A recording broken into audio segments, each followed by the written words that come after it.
So if I was to say to you, how do I get to 108.177.122.100?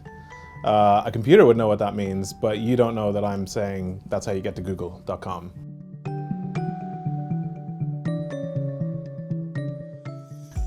What is DNS and why do we need it? So DNS exists basically because computers and people have different ways of talking. So because you're a person, I need to be able to say something that you can remember, like google.com, and not that big long number. That's the reason that we have DNS.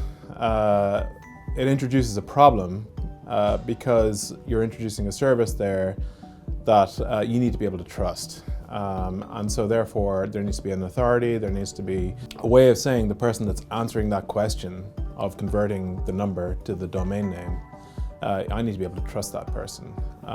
So that's a new problem that we have to solve when we introduce DNS. And the simple answer is there's a company called ICANN, ICANN, that is involved in delegating and officiating the registrars that exist, who do that conversion between numbers and domain names like Google. And we have a system that we can trust because of that. How do DNS records work? So DNS records are made up of 4 components. There's type, which is the type of DNS record you're dealing with. It could be specifying whether you're dealing with a website, or if it's an MX record, you might be dealing with email. The second component of a DNS record is the domain name, so it's where you go. Third, you have an IP address, which links that domain name with a physical location on the internet. And then the fourth is time to live, TTL, and that specifies how long this DNS record is going to be good for. It expires after this time. So practically, what happens when I type a URL into my browser and hit enter? Is there a hierarchy? So when you type that URL into your browser, there's a couple of steps along the way that your computer will search for the domain name that you typed and see if there's a referencing IP address against that. And the first thing it'll check is itself. So if the browser has a record of an IP for the domain name that you just typed in, it'll take you straight there. If that browser doesn't have it, it might check the operating system. If that doesn't have it, it might check the router in your home or office. And if that doesn't happen, it'll check your ISP. And finally, if that doesn't happen, you may go straight to the registrar itself, which for sure will have a record of the IP address for the domain name that you're looking up.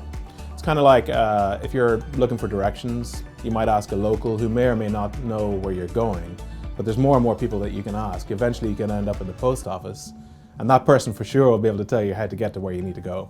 It's the same kind of idea. What is DNS propagation? So DNS propagation refers to that TTL, the time to live.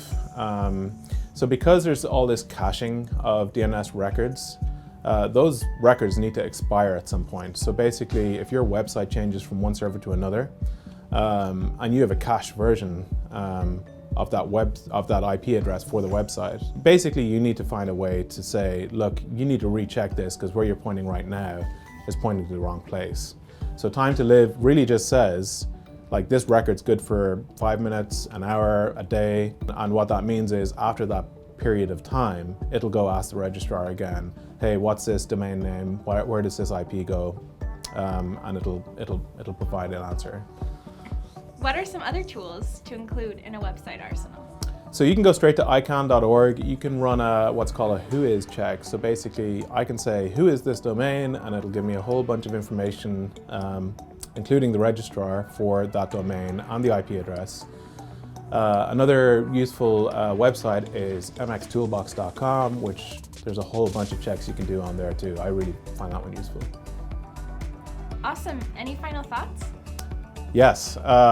If you're finding this complicated and intense, it is. And that's why people like me exist, who love their jobs and love helping people out with this stuff. Awesome. Thanks, Mark. Yeah.